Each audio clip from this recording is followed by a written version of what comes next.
Hi again, Gregg, the News Tribune down at Blue Jeans Field here in Santa Clara. What did we learn today?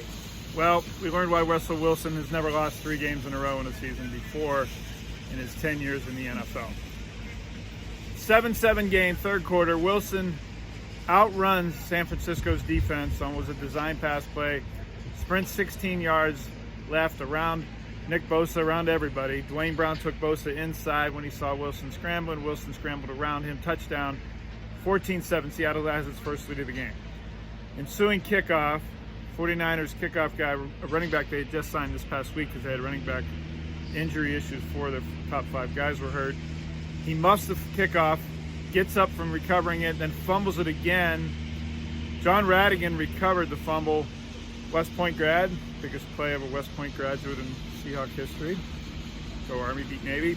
Radigan's fumble recovery at the 14-yard line sets Wilson up again 2 plays later to make a exquisite play. I mean, highlight montage, vintage Russell Wilson.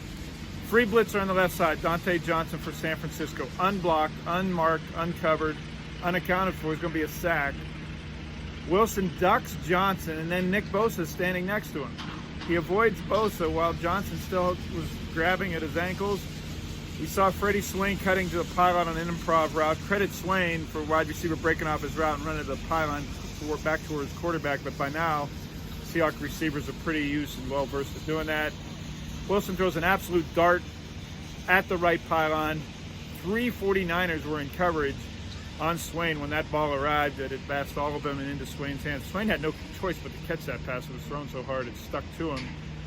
14-yard touchdown, 11-yard touchdown, In a span of 3 plays, the Seahawks go from 7-7 to up 21-7. And I asked Wilson after the game, where do you rank that play, the spin-out touchdown pass to Swain and all that you've done in your career? He said, oh, that's probably top 10. I think it was probably top 5, top 3. That was an exquisite play that not too many in the NFL make. What else did we learn today? Defensively, what changed? Well, they started 5-2, 5 defensive linemen, 2 linebackers again to stop San Francisco's run game, but then they went to dime. For the first time extensively this year, they went to 6 defensive backs, and that went hello Ryan Neal. Ryan Neal was the best defensive player on the field today. I know Quandre Diggs had the first interception of the season for Seattle. Jamal Adams had big hits in the secondary. Ryan Neal had 4 stops on third down. 2 of them were on George Kittle. 1 a tackle in the open field, a tight end that outweighs him by about 65 pounds. Ryan Neal makes plays. He hadn't played much in the first 4 games of this season, first 3 games of this season, but he was very good last year in dime, 6 defensive backs, and the Seattle had not done that much so far this season. Well, that changed today when they brought Neal in and went more 6 defensive backs. They also changed with Sidney Jones as the new starting left corner, the former UW star. Really benched, replaying for Trey Flowers. Flowers was the right cornerback. He was benched. Enter Sidney Jones for his Seahawks debut on the left side. They moved DJ Reed from left corner to right corner where he succeeded at the end of last season. Well, how'd that go? Jones blew a coverage in the third quarter. You saw Jamal Adams in the flat. Deebo Samuel runs a double move inside and then out.